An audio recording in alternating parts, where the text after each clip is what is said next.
Hello friends, চলে এসেছি একটা ভোলা মাছের রেসিপি নিয়ে। তো এখানে আছে আমি কুচিয়ে নিয়েছি আলু, পেঁয়াজকালি আর আছে ফুলকপি। তো এখানে আমি সর্ষে তেল নিয়ে নিচ্ছি, মাছটা একটু ভেজে নেব। তো মাছ ভাজা হয়ে গেছে, আমি তুলে নেব।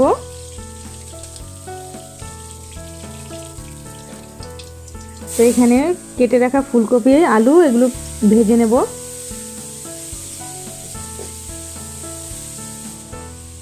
এখানে হলুদ গুঁড়ো নুন দিয়ে আমি ভালো করে একটু সাঁতলিয়ে নেব।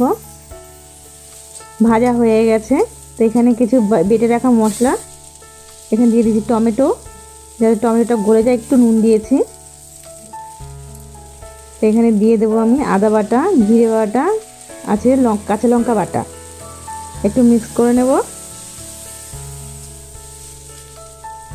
আমার হয়ে গেছে। তো আমি এখানে মাছটা দিয়ে দেবো।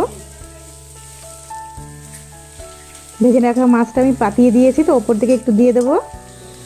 খুব সহজ উপায় কিন্তু বন্ধুরা আপনার রেসিপিটা তৈরি করতে পারেন। তো আমি একটু উল্টে পাল্টে নেব, একটু লাল লাল করেছি, কারণ এই পোড়া যে স্বাদটা অনেকে সুস্বাদু লাগে।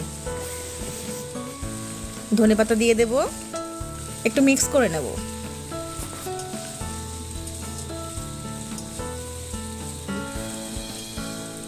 মাছটা যাতে ভেঙে না যায় খুব সাবধানে করতে হবে। এই চচ্চড়িটা কিন্তু বন্ধুরা দুর্দান্ত লাগে খেতে। এরকম একটা কিন্তু চচ্চড়ি গরম গরম ভাতের সাথে দুপুরবেলা বন্ধুরা কিন্তু দারুণ লাগে। আমি নামিয়ে নেব। তো ভিডিওটা যদি ভালো লাগে অবশ্যই লাইক করে দেবেন, শেয়ার করে দেবেন, আর নেক্সট ভিডিওর জন্য সাবস্ক্রাইব করে দেবেন। আর কোথা থেকে আপনারা ভিডিওটা দেখছেন কমেন্ট করতে পারেন। আজকের জন্য এখানে নমস্কার।